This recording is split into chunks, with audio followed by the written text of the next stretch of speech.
Perkenalkan, saya Pupuningrum dengan NIM V432050. Di sini saya akan membahas singkat terkait etika. Etika sudah muncul dengan sendirinya dalam kehidupan kita bermasyarakat. Ketika kita berinteraksi atau kita berbicara dengan orang lain, kita perlu kesantunan. Etika berkaitan erat dengan kesantunan. Contohnya, kita tidak mungkin bertamu atau masuk ke rumah orang lain tanpa permisi terlebih dahulu. Maka dari itu, kita tahu bahwa kesantunan diperlukan untuk menghargai kemerdekaan dan kebebasan orang lain. Makanya, dalam bermedia sosial diperlukan etika untuk menjaga keramahan dan kedamaian.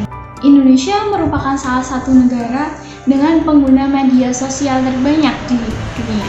Hingga Januari 2023 tercatat sejumlah 167 juta orang pengguna sosial media di Indonesia.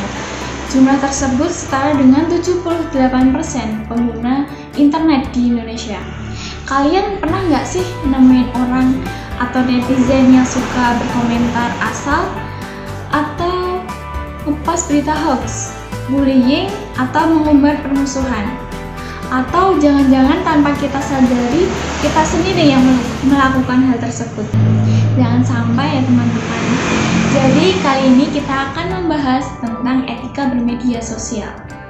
Semua konten yang kita bagikan, kita share, bisa diakses oleh siapapun, di mana saja dan kapanpun. Sekarang banyak loh perusahaan yang merekrut orangnya dengan melihat media sosialnya. Jadi apa aja sih etika dalam bermedia sosial itu? Ada 3 hal penting yang harus kita perhatikan. Yang pertama ada privasi, akurasi, dan properti. Yuk kita bahas satu persatu. Yang pertama ada privasi. Kita harus menghargai privasi dunia maya.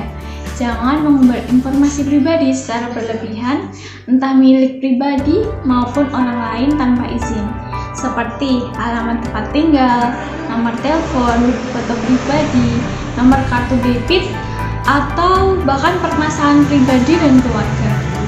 Mengumbar informasi pribadi di dunia maya memungkinkan risiko pencurian identitas, retasan, penipuan, teror, ataupun perundungan. Kita lanjut yang kedua. Yang kedua ada akurasi. Buat kalian yang sering share, sebelum klik tombol share, pastikan konten yang kalian bagikan adalah konten yang benar dan bermanfaat. Cek validasi informasi dengan melihat pemberitaan di sumber lain, kredibilitas media, dan keaslian gambar atau video. Jadi jangan sampai kita ikut-ikutan sebar hoax atau fitnah ya. Yang ketiga ada properti.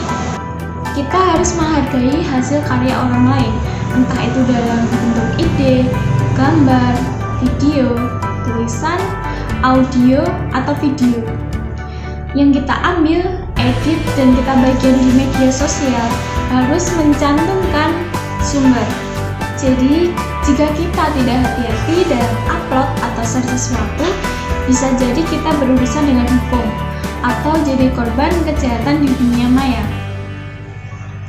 Oh iya, perlu diingat, kita jangan ikut menyebarkan konten negatif seperti pornografi, pelecehan, atau adu domba, ataupun hal lain yang bisa merusak moral dan mengganggu kenyamanan orang lain. Mending kita sebarin hal-hal yang bermanfaat seperti pengetahuan, perdamaian, ide kreatif, bisa juga dipakai untuk kegiatan berwirausaha ataupun kegiatan sosial. Yang tidak kalah penting, kita harus bijak dalam memilih kata yang kita gunakan untuk berkomunikasi dalam media sosial. Tentunya kata-kata yang tepat, sopan, dan santun.